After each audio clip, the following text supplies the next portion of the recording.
Hello everyone, it's Zelleranth here, and for today's video on Umamusume, we're going to take a look at the upcoming support card banner as well as the upcoming Uma banner.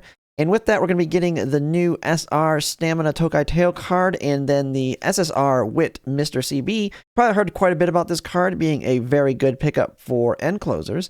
And then on the Uma side, we're going to be getting Ines Fujin, the original version of her dropping. She's one I've actually talked quite a bit about. I don't really hear too much other people talking about her. But we'll be looking at her. But first, we'll be taking a look at the support card banners that are dropping. Like I always do, we'll look at the stat sticks and the skills and whether or not you want to pull for it. First, we'll take a very quick look at the Tokai Teio stamina card. At this point, SR cards, if you've been playing a decent amount of time and now that you've got kind of your established deck, especially if you're a very long-term veteran who's been playing since the beginning, you're probably getting to the point where you're having almost full SSR decks. If not at this point, you should migrate live, and they're becoming less and less relevant to you. The Tokai Teio stamina card here, the biggest thing is if you end up pulling on this banner, I know some people may want to re-roll if you're brand new on this banner because of Mr. CB. You could end up getting an MLB copy of her, which is actually going to be pretty decent for you as a new player. Having a 10% race bonus, 10% training effectiveness, okay, friendship bonus, some initial stamina and guts at the start, and then also hint levels 3 with a little bit of a hint frequency and then skill point bonus. I actually like this as an overall stat stick card for a stamina. Could be potentially useful for a new player going into the next champions meeting where you're going to need a little bit more stamina. But being an SR, you're not going to have a gold skill, which means you're not going to have a gold heal tied to it. But in this card, you do have some decent skills here. Nimble Navigator, Prudent Positioning, and then I think Shrewd Step's also decently okay. Not really all that crazy, anything I really go after for Pace Chasers. But then when you go from the events for your mediums, you have easy access to medium corners, being an easy one to get on the second chain of the chain events, and then Pace Chaser straightaways in a random event. Nothing crazy, just a typical card. You're not really going to be targeting this. Don't really see you using this if you're a veteran. But if you're a new player and re-rolling and you get high copies of this, very good potential for this to be used, making your Umas in Trackblazer. But the main card that you're going to be pulling on this support card banner for is going to be the Mr. CB SSR Wit card here, one that we're talking a lot about. And so we're going to look at this one. One of the main targets is Limit Break 1 on this support card for your end closer, so we'll look at it with that, as well as MLB. And so if you get what is recommended at Limit Break 1, you're basically getting Wit bonus and the skill point bonus from the unique effect. You always have that. Always nice to get skill points there. Then you have friendship bonus right there at 26%, wit recovery at 3, race bonus 5%. And the nice thing is, nothing changes on that all the way up to MLB. You get a little bit more friendship bonus, but the race bonus doesn't change, which is really the big thing for Trackblazer, so there's no change there. Fan bonus 11%, hint levels 2, and that one, I believe, yeah, that one doesn't change either. There's very minimal change from Limit Break 1 to Limit Break 4. You have special priority 40, speed bonus, training effectiveness 5%, initial friendship gauge 16. This is one of her kind of downsides, is really low friendship. And being at 16 is going to take one additional hit over MLB, which is at 20 for getting her all the way up to be able to give you rainbows. Then you have wit bonus 1, which is what you really want in Limit Break 1 for. If you don't have that, you lose that. But then if you go all the way to Limit Break 3 or MLB, you get that mood effect 15%, 30%, which isn't too big of a deal. But every little bit helps. And so, but as you can see, special priority, the difference between the two, I think, is 10 from Limit Break 1 to 4. So realistically, this banner is a very easy one stat stick wise to target that Limit Break 1. Now, when it comes to the hints here, we already know the big reason you're pulling for this is Daring Strike for your end closers, which is the gold skill, gold version of, what is it, early, I believe, yeah, early start. Now, it's mandatory, like the white version of this skill absolutely is trash. Early start only gives 0.05 speed, while this one is 5 times stronger, and it's a 2.5 for 4 seconds. So very, very strong for your end closers to get them additional mid-race speed skill, because one of the things you're wanting to do is have them push up as far as they can, and then use their consistent acceleration in encroaching shadow or straightaway spurt, like on your miles and longs. And so really nice right there. And then, of course, like Tokyo 2400, pushing them up really far so they can get into 6th place or 5th place so they can get like Major Orion's or Maruzenski's alt acceleration to carry them there. And so it's going to be very, very important to have on them. And Limit Break 1 pretty much gets you that. And then in the skill hints, you have your pretty much all decent stuff. Your home stretch haste, medium corners, tail held high, straightaway spurt. Now there's quite a few of them, and hint levels is only level 2, so it's not going to be very easy to prune them. I mean, you can get the skill, take it, and then you won't see it again. But there is some kind of negative ones in here. Rainy Days is kind of bad. Corner acceleration, strategist. So those ones you're not going to prune out. You don't want to take those skills, so you'll have to hit it 2 times to max out the skill before it's no longer applicable. And in Track Blazer, I mean, you're getting so few hints that it's really not going to be as applicable there. But yeah, that is Mr. CB. Very, very strong support card for your end closers. If you're one of those people that loves running end closers everywhere, I know there's some people that just run Gold Ship on everything, because not only her alt's very, very strong at helping her push up. You have this now to pair alongside it. Of course, you have also like Professor of Curvature.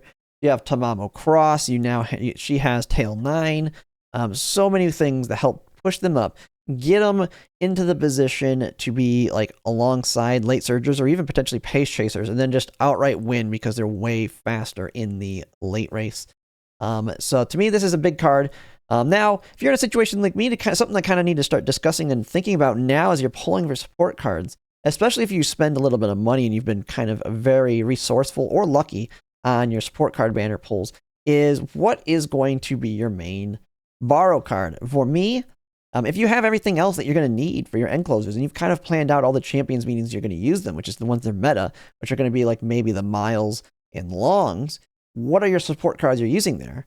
And so with my case, I already have Nice Nature, Fine Motion, pair Fine Motion alongside Mr. CB. If I borrow Mr. CB, there's my 2 wit. I have Kitas Black. I'll have Summer Maruzensky, and I'll have Agnes Tachyon speed. Well, there's my 2 speed cards, or even 3 for Grand Live. So there's more coverage on my cards. And then also I'll have Light Hello on my side, so I'll be able to use that. And so now I have all my support cards covered. If I pull for Mr. CB, I'm going to have to borrow a card that I already have. And so Mr. CB, I think for some people, she is a support card there's a good chunk of people out there that she is potentially skippable depending on how often you use your end closers, just for the simple fact that you need a card to borrow. I mean, unless you want to be one of those crazy whales that they're borrowing a card they already have MLB. So something just to take into consideration, because I think there's a lot of people that might be in that situation. Now, what we have coming out around her, though, I will say it's very nice in the sense there's really nothing big around here. You're going to have quite a little bit of time before any of those, I won't say mandatory, but more higher priority cards. You're really not going to see that until we get all the way up here to Summer Maruzensky. Kind of the same thing when it comes to Umas as well. You have Gold Ship Summer, which very skippable. One thing I'll discuss when we get to her, she is a very good one for team trials, and potentially if you want to go heavy debuffer, you're already seeing how strong Dominator can be. Just think with her, you can have a Dominator alongside Kenai for 2 speed debuffs in mediums. But that's something that's also very easy to borrow because, I mean, debuffers are very easy to build and you don't really need to get a very high roll to do much with them.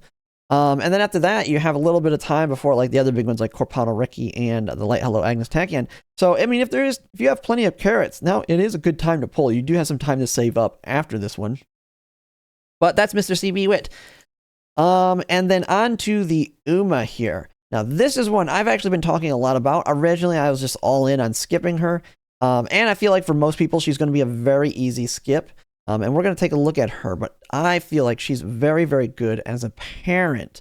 If you're one of those that's willing to spend some money, because I definitely think if you're free to play, I would skip her for sure. But if you're someone that likes to grind out parents and you want to have some easy access to things, she is very nice, especially for people that really want to run your front runners. And so with that, we'll just go ahead and get into her. Ines Fujin stat bonuses, 15% guts, 15% speed. Not a big fan of it being 15% guts here. It's going to be really tricky as I'm planning to use her as a parent and grandparent more so than an ace. Really would like power in there just to make it easier to get that SS. But this does open options for using some kind of a gut stack to try and get the SS. And that really won't be a problem going into the future, especially once we start getting into like Grand Masters. So she's kind of a long-term grandparent play in that aspect. But really liking, not really liking the guts there, but it is what it is. When it comes to the aptitudes, Turf A, Mile, Medium A, very nice for Track Blazer. She can do all those races. Long C, that is enough in Track Blazer to win the long races. You got enough time to build up the speed to win them, so pretty good there. You can use her in the long champions meetings because it's very easy to get long A and eventually S on her. Now, she is all in on front pretty much, but she is pace C if for some reason you want to build her that way, which you could potentially, because her ult can work for pace. It depends on how many frontrunners there are. Now, her unique is where we've already kind of seen it with some other Umas, talking about King Halo, where we're starting to get to more track-specific uniques, and hers is very specific, although very, very good for your frontrunners for that specific track, which, of course, is the upcoming Champions meeting.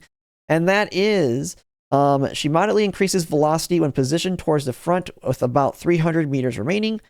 Think about like Triumphant Pulse. But if she's coming out of an uphill on that 300 meters, greatly, which is a Triumphant Pulse. So if she's coming out of an uphill at 300 meters, she gets a 0.45. If not, it's a 0.25. So when inherited, it's a 0.25 for the Uma that inherits it, and a 0.05 if it's on. So absolutely terrible as an inherit on anything outside of a racetrack that has an uphill at 300 meters. And what is that racetrack? It's the Tokyo racetrack. And so Tokyo 2400 is going to be the big one, the one coming up, because it's a velocity only skill. Now you'll see her ult will work on like Tokyo 1600, but you're in the acceleration zone on that one, so it's not really all that useful. I believe there's Tokyo 2000, where it should also have some use. For the simple fact you should hopefully be up to speed or very close to max speed at that point to take advantage of it. But the biggest one that it's going to have its biggest use is Tokyo 2400 or the Japanese Derbies and Japan Cup. So while it's very unique to that track, it is going to be very strong for your frontrunners as a potential inherit. Now, one of the negatives, though, on that, you want to have angling and scheming on your frontrunner as one of your skills for acceleration.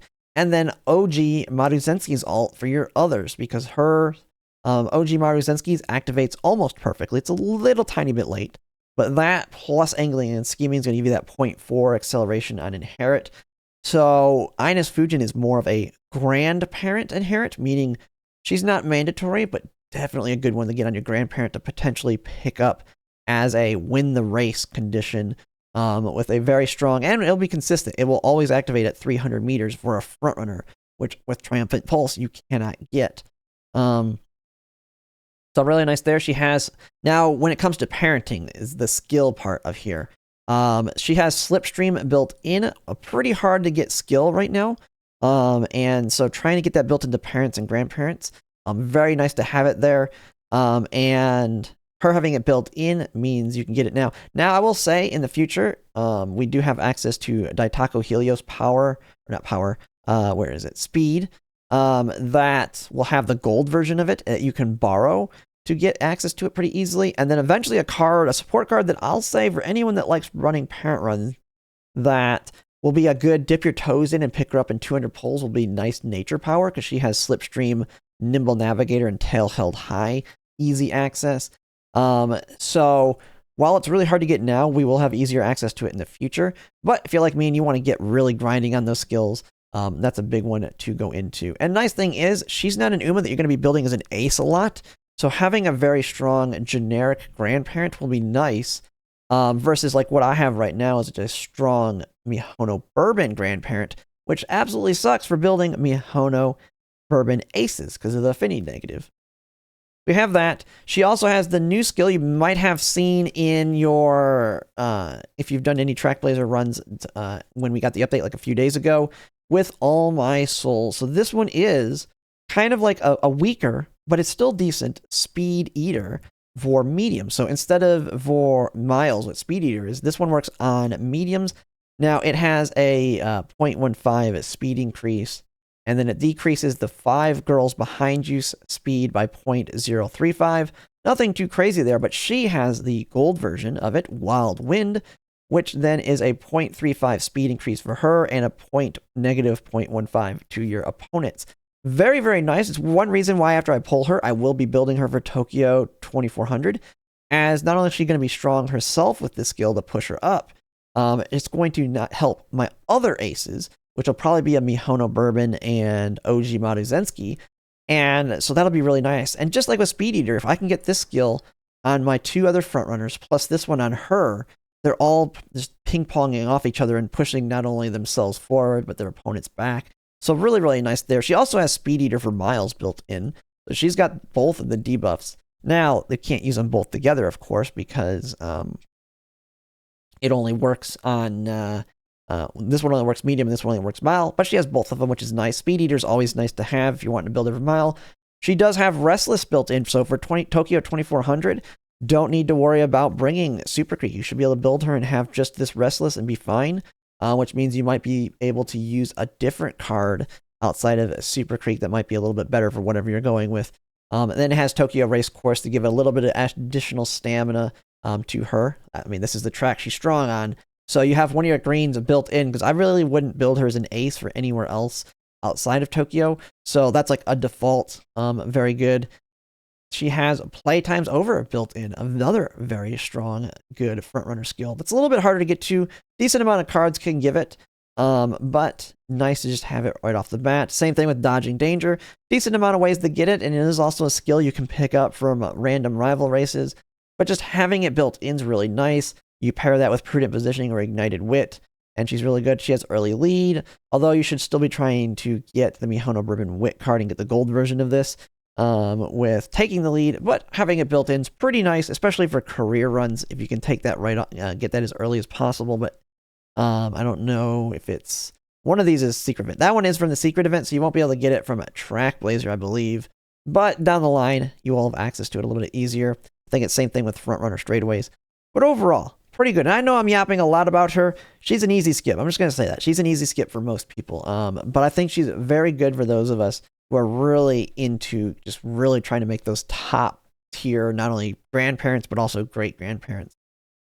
Now, evolve skills, kind of the last thing to look at when we eventually get them.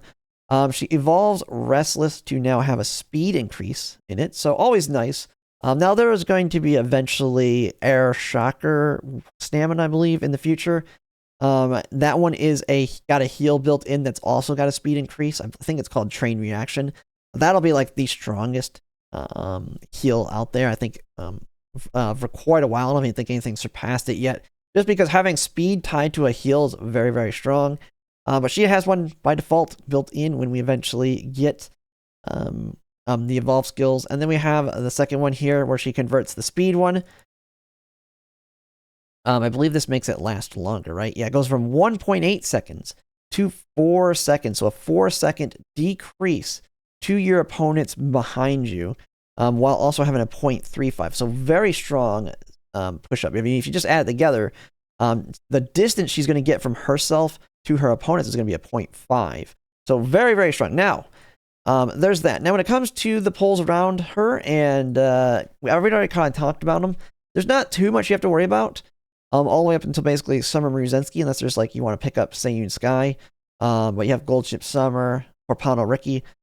I will say one glowing negative that we won't actually see until next year, though, is, and you've already probably heard about her, is Ines Fujin's alt, or the Valentine's version, is very, very strong. And this will actually be kind of your Mihono Bourbon Valentine's replacement.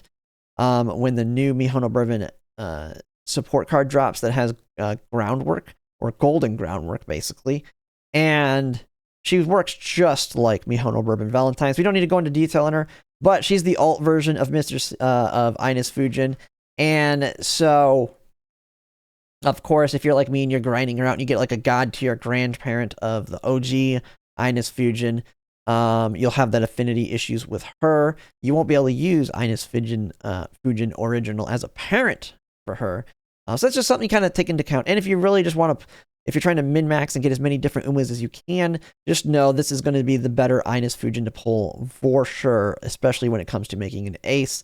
This one to me is more of a parent slash, you want to have a parent slash grandparent for Tokyo, and has easy access to some other skills, which Wild Wind, she's the only one that has it. Now, that's a lot of yapping on Ines Fujin, but overall, the main reason if you're going to pull anything on this banner for most people, it's going to definitely be the Mr. CB Wit card for your end closers.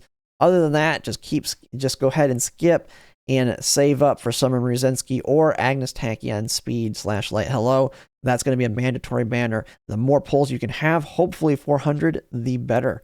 But that's going to be it for now. And if you like my content, if you can like, comment, and subscribe, it really helps. And thanks for watching.